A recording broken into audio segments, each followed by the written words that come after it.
Assalamualaikum warahmatullahi wabarakatuh. Nama saya Nur Soleha Dwi Saputri dari kelas Extension Pi 2B.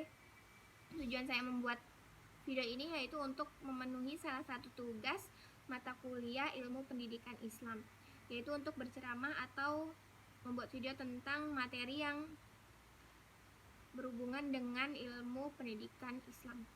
Materi yang saya akan sampaikan di sini yaitu mengenai faktor-faktor yang mempengaruhi terbentuknya akhlak seseorang. Jadi Islam adalah agama yang sangat mementingkan akhlak daripada masalah-masalah lain, karena misi Nabi Muhammad diutus untuk menyempurnakan akhlak manusia. Hal itu dapat kita lihat pada zaman jahiliyah. Kondisi akhlak pada zaman itu sangat buruk karena mereka melakukan hal-hal yang menyimpang seperti minum khamar, berjudi, dan lain-lain. Maka dari itu, Nabi Muhammad diutus untuk menyempurnakan akhlak mereka. Baiklah, saya akan menjelaskan akhlak terlebih dahulu. Kata akhlak berasal dari bahasa Arab, yaitu khuluq, yang artinya watak, kelakuan, tabiat, perangai, budi pekerti, dan tingkah laku atau kebiasaan. Akhlak dalam Islam diartikan sebagai perangai atau tingkah laku yang ada dalam diri seseorang yang telah melekat dan dilakukan serta dipertahankan secara terus-menerus. Beberapa ahli juga mengemukakan tentang akhlak.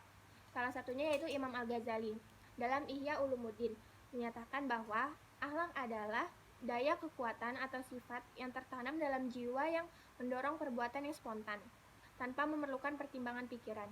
Jadi akhlak ini merupakan sikap yang melekat pada diri seorang dan secara spontan diwujudkan dalam tingkah laku dan perbuatan. Jadi faktor-faktor yang mempengaruhi akhlak ini ada 6. Yang pertama insting, pola dasar bawaan, lingkungan, kebiasaan, kehendak, dan pendidikan. Yang pertama yaitu insting. Definisi insting ini oleh para ahli jiwa masih ada perselisihan pendapat. Namun perlu diungkapkan juga bahwa menurut James yang dikutip oleh Mustafa bahwa insting ialah suatu alat yang dapat menimbulkan perbuatan yang menyampaikan pada tujuan dengan berpikir lebih dahulu ke arah tujuan itu dan tiada dengan didahului latihan perbuatan itu. Jadi insting dapat dikatakan sebagai akal manusia juga. Macam-macam insting ini ada 3. Yang pertama insting menjaga diri sendiri, yang kedua insting menjaga lawan jenis, yang ketiga insting untuk merasa takut.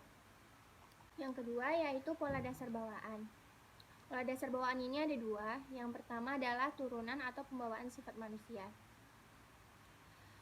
Di mana-mana tempat orang membawa keturunan dengan berbeda-beda sifat yang bersamaan, seperti bentuk, panca indera, perasaan, akal, dan kehendak. Dengan sifat-sifat manusia yang diturunkan ini, manusia dapat mengalahkan alam dalam beberapa perkara, sedang seluruh binatang tidak dapat menghadapinya. Jadi turunan ini biasanya terjadi pada keturunan kita, seperti anak akan mengikuti hal-hal atau perbuatan yang dilakukan oleh orang tuanya. Itu merupakan keturunan. Yang kedua yaitu sifat-sifat bangsa. Jadi selain adat kebiasaan tiap bangsa, ada juga sifat yang diturunkan sekelompok orang dahulu kepada sekelompok orang yang sekarang. Sifat ini ialah menjadikan beberapa orang dari tiap bangsa itu berlainan. Contohnya seperti pada bangsa A pasti ada kelakuan atau perilaku kebiasaan adat istiadat yang menurut mereka baik, namun di bangsa B itu menurut mereka itu tidak baik. Seperti itu guys. Yang ketiga itu yaitu lingkungan. Lingkungan ialah sesuatu yang melingkupi tubuh yang hidup.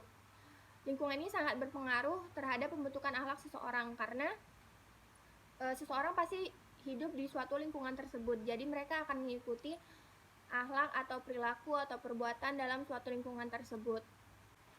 Lingkungan ada 2 macam, yaitu pertama lingkungan alam. Lingkungan alam telah menjadikan perhatian para ahli sejak zaman Plato hingga sekarang ini, dengan memberikan penjelasan-penjelasan dan sampai akhirnya membawa pengaruh. Ibnu Khaldun telah menulis dalam kitab pendahulunya, maka tubuh yang hidup tumbuhnya bahkan hidupnya tergantung pada keadaan lingkungan yang ia hidup di dalamnya. Kalau lingkungan tidak cocok kepada tubuh, maka tubuh tersebut akan lemah dan mati. Udara, cahaya, logam di dalam tanah, letaknya negeri, dan apa yang ada pada dasarnya dari lautan, sungai, dan pelabuhan adalah mempengaruhi kesehatan penduduk dan keadaan mereka yang mengenai akal dan akhlak. Yang kedua yaitu lingkungan pergaulan. Lingkungan pergaulan itu meliputi sekolah, pekerjaan, pemerintahan, syiar agama, ideal, pikiran-pikiran, adat istiadat, pendapat, bahasa, kesusastraan, kesenian, pengetahuan. Jadi pendeknya segala apa yang diperbuat oleh kemajuan manusia.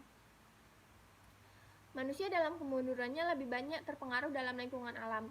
Apabila ia telah mendapat sedikit kemajuan, lingkungan pergaulanlah yang banyak menguasainya, sehingga ia dapat mengubah lingkungan atau menguasainya atau menyesuaikan diri kepadanya. Yang keempat yaitu kebiasaan.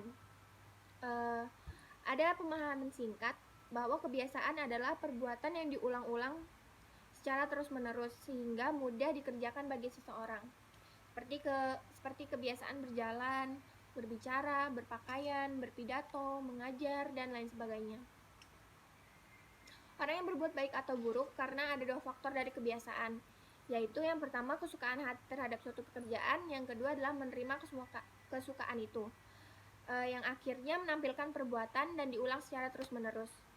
Yang kelima yaitu kehendak. Kehendak merupakan suatu perbuatan yang ada berdasar atas kehendak dan bukan hasil kehendak. Contoh berdasarkan kehendak ini adalah menulis, membaca, mengarang, atau berpidato, dan lain sebagainya. Adapun contoh yang berdasarkan bukan kehendak adalah detik hati, bernafas, dan gerak mata. Ahli-ahli mengatakan bahwa keinginan yang menang adalah keinginan yang alamnya lebih kuat, meskipun dia bukan keinginan yang lebih kuat. Kehendak adalah suatu kekuatan dari beberapa kekuatan. Seperti uap atau listrik, kehendak ialah kehendak manusia dan daripadanya timbul suatu perbuatan yang hasil dari kehendak dan segala sifat manusia.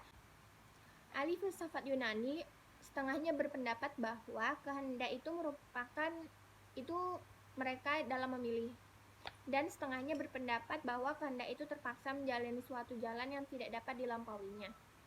Sedangkan ilmuwan Arab berkata bahwa manusia itu terpaksa dan tidak mempunyai kehendak yang merdeka. Bahkan kepastian itu yang menjalankan menurut apa yang mereka gambarkan. Dan manusia itu seperti kapas dalam tipuan angin atau seperti kulit biji di atas gelombang. Tiada kehendak dan memilih. Hanya Allah yang berbuat menurut kehendaknya. Kedua faktor ini mengendalikan kehendak yang menggambarkan baginya jalan untuk berbuat, sehingga dapat menebak apa yang akan dilakukan oleh manusia yang membentuk akhlak. Yang terakhir yaitu pendidikan.